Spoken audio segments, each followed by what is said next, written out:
निदाए Hindustan news में आप सभी का स्वागत है। मैं रीम फातिमा। देखिए कारी हसीब की खास रिपोर्ट। मोहम्मद आफाक समाजसेवी ने कहा कि दलितों और पिछड़ों ने बहुत रसमलाई खाई है आगे, और अगर मलाई खाते रहना चाहते हैं तो मुसलमानों के साथ खड़े हो जाए, नहीं तो बीजेपी सरकार इनका पूरा आरक्षण समाप्त करके जो ये 50 साल पहले करते थे, सरकार वही करवाएगी। इत्तेहादे मिल्लत के कॉन्फ्रेंस प्रोग्राम में आए हुए सभी धर्मों के लोगों ने अपनी अपनी बात कही।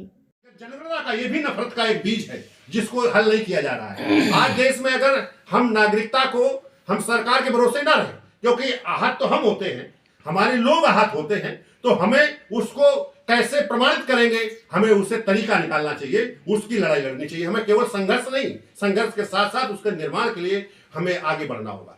तो हमारे अगर बाबा पर बाबा के डाटा हम इकट्ठा कर दें, उसके बेस पर हम इस देश को आगे लेके चले, तो फिर इस देश में जो नागरिकता का जो सदस्यता फार्म होगा, जो सदस्य बनेंगे, तो वो लोगों को नेट सिस्टम से होना चाहिए कि एक से सब जुड़ जाए, पूरे देश के लोग जुड़ जाए, और ये जो है देश का एक आधार बने। जब ये एक एनर्जी पैदा होगी, जब हम सभी लोग एक साथ खड़े हो जाएंगे, तो ये एनर्जी पैदा, ये पावर एक होगी, तो वो फिर सामाजिक भी होगी और सत्ता की भी होगी, क्योंकि हमें वो सबको आधार बनाना होगा। हमें जिस दिन सामाजिक और राजनीतिक आधार हमें मिल गया, तो फिर इस देश में वो लोग जो सत्ता पर जाते हैं, वो वही लोग जाएंगे जो देश के लोगों के लिए काम करेंगे।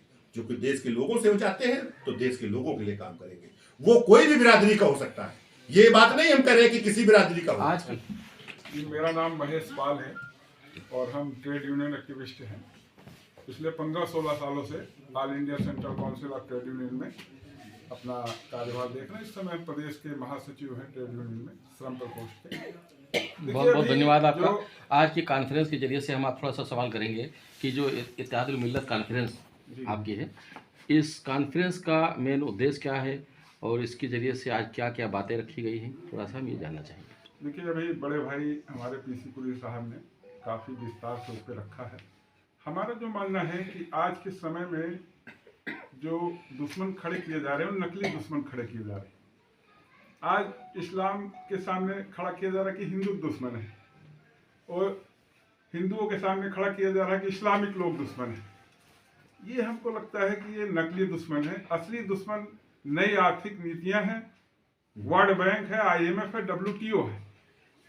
जिन नीतियों के वजह से आज जो रिकॉर्ड तोड़ बेरोजगारी है, कमर तोड़ महंगाई है, इन नीतियों की वजह से है। आज पूंजीवाद जो है हिंदुत्व की आड़ में अपने हमले जारी किए हैं, हिंदुत्व को आड़ लिए हुए है और अपना पूंजीवादी नीतियां लागू कर रहा है। आप सोचिए, 1725 में जब ईस्ट इंडिया एक कंपनी आई थी, 200 साल तक गुलाम बनाया था, आज 200 कंपनियां आ रही। आज हमारे प्रदेश की सरकार पूरा पलक बिछा बैठी हुई 200 कंपनियों को सबमिट कर रही है इंदिरा गांधी प्रतिष्ठान में। तो ये जो कंपनियां आ रही तो क्या करेंगे? कोई धर्मार्थ तो करेंगे नहीं।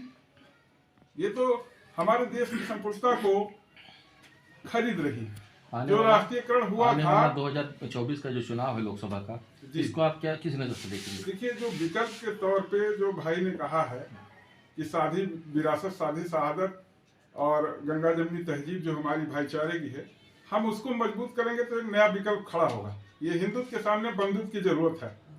हमारा जो हिंदुत्व है उसका मुकाबला बंधुत्व ही कर सकता है। हमारे साथ में देखिए बौद्ध धर्म के मानने वाले बैठे हैं, इस्लाम धर्म के, हम लोग, ये वामपंथी है। आप तो अम्बेडकरवादी हैं पूरा, हमारे साथ वामपंथी होगा, तो ये जो पूरा हुजूम है सेकुलर वामपंथी और अम्बेडकरवादियों का, ये एक नया मूवमेंट खड़ा करेगा और यही विकल्प होगा आने वाले समय में देश को। हम समझते हैं इससे बेहतर विकल्प कोई नहीं होगा।